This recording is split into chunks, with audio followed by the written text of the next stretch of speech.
Fried rice చేస్తున్నానండి. Chicken fried rice. అల్లం ఎల్లిగడ్డ, ఉల్లిపరక, పచ్చిమిరకాయలండి వేయించుకోవాలి. నూనె పల్లి నూనె, అందుకే పొంగు అండి. క్యారెట్, బిన్నీస్, క్యాబేజ్ అండి. ఈ 3 వేయించుకోవాలండి కొంచెం లైట్గా.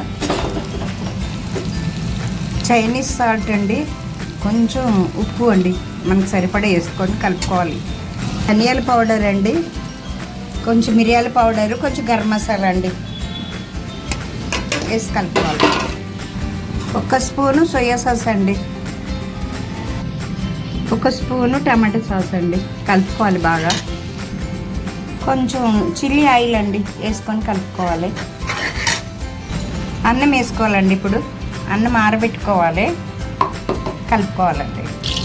గుడ్డు అండి, కొంచెం ఉప్పు, మిరియాల పౌడర్ వేసుకొని కలుపుకోవాలండి.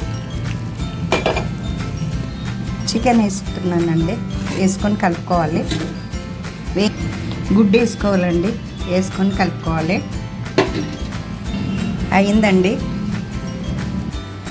చికెన్ ఫ్రైడ్ రైస్ అండి.